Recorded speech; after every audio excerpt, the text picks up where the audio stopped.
Afternoon, everybody. Today just happens to be June the 28th. It's a rather significant day in our world's history. What happened was on this date, back in 1914, the Archduke of Austria-Hungary, Franz Ferdinand, and his wife were assassinated in Sarajevo, which, long story short, was the beginning of World War I. And the way that kind of went was, putting it in my own terms, was the assassination happened by a terrorist group called the Black Hand. His name is Gavrilo Princip, was the actual assassin. And they bumped off the Archduke, the heir to the throne of Austria-Hungary, and his wife. And of course, Austria-Hungary demanded vengeance for this. And the Serbians were like, sure, yeah, we completely agree. We should go after the people and make them pay. But Austria-Hungary began making such insane demands on Serbia that if Serbia had given in to them, they would have basically been handing over their sovereignty. So they basically told Vienna to go jump in a lake. And it came down to where the Austro-Hungarians basically said, okay, oh, you're not going to do as we say, we'll see about that. No, oh, wait, we got to go talk to someone first.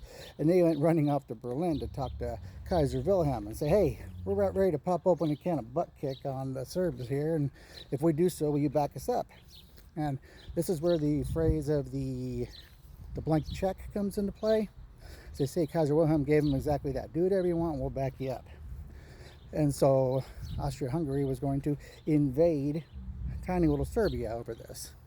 And so Serbia, they cried to, not cry, but they called out their ally, Tsar Nicholas II of Russia. And the Tsar said, hey, no matter what happens, we'll back you guys up. So this is happening here, a big old power struggle on both sides. And it actually goes back and forth between Kaiser Wilhelm of Germany and Tsar Nicholas of Russia, who happened to be first cousins, going back and forth with one telegram after the next. They call themselves Willie and Nicky. That's how close they were.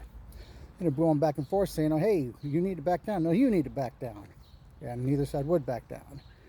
So it came down to it where both sides organized their armies.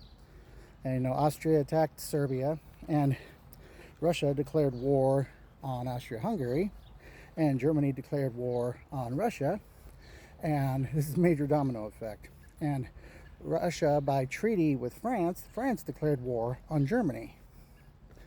And in order to keep getting double teamed, Germany invaded France to make sure that the French couldn't double team them with the Russians. And then they wound up going through, they asked the country of Belgium, would it be okay if we passed through your country to attack the French? Which basically would have meant that the Belgians would have been an accomplice to the attack of France. So they're like, no. And so they march in through Belgium and attack France. And the thing is, the Belgians were protected under a treaty of 1839 with the British to protect their sovereignty. So that brought the British into it. So it's like one major ripple effect after the next. Bang, bang, bang. Within a matter of weeks, the entire continent of Europe is at war. And it goes on from there, and millions of people died, and the war actually was officially ended on this same day, June 28th, 1919. That's a whole nother story. So we'll come back to that in a little bit.